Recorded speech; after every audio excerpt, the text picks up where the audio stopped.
To make their wedding day even more memorable, many couples book entertainers for their guests during certain parts of the day.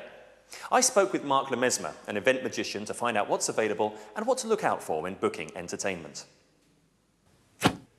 Mark, nice to meet you. Good to see you, Mark. Now, I understand that in the last few years, wedding entertainment has really taken off. Yeah, it certainly has. I think there's a lot more opportunities now for entertainment during the wedding day. A few years ago, it was limited to a band or a disco in the evening. Nowadays, entertainment takes an important place.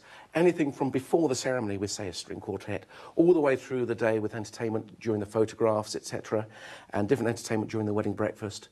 And then something in between. There's always a dead time between the wedding breakfast and the evening reception. So something to fill that gap is quite important. And what sort of range would be on offer then?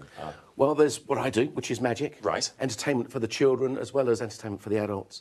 But different types of singers, different types of bands, classical quartets, harpists, guitarists, solo musicians, singers, making changing the ambience of the day. Yeah, quite an array on offer now then. Indeed.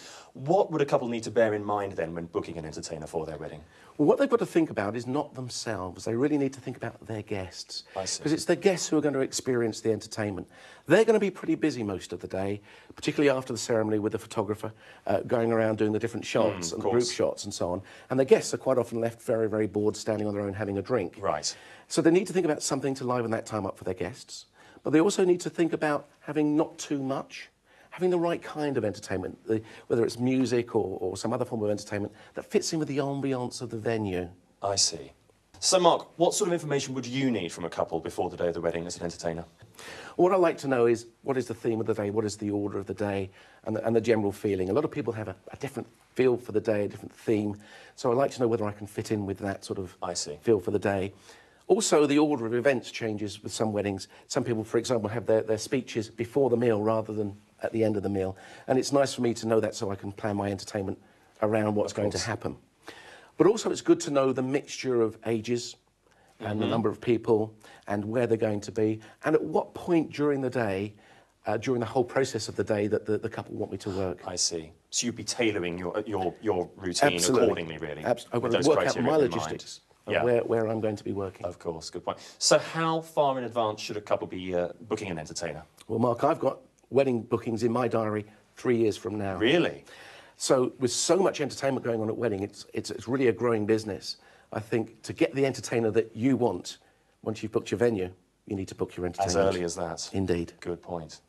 When considering professional standards, what should a bride and groom be bearing in mind? Well, there's a number of aspects there, Mark. The most important thing is that the entertainer has public liability insurance. I see. A lot of venues insist on that, but it's something that often goes overlooked. So if anything goes wrong on the day, that everybody's risk is covered.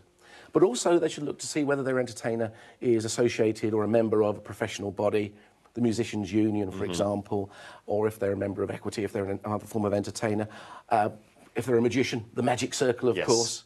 Just to make sure that they're working to professional standards. Of course. But there are other things. For example, a criminal records bureau check. If you're having somebody entertain your children, you need to make sure that they have a good reputation. You know, it's a high-risk situation. It's a sad indictment of society today, but it's something that people really should be checking. Absolutely right.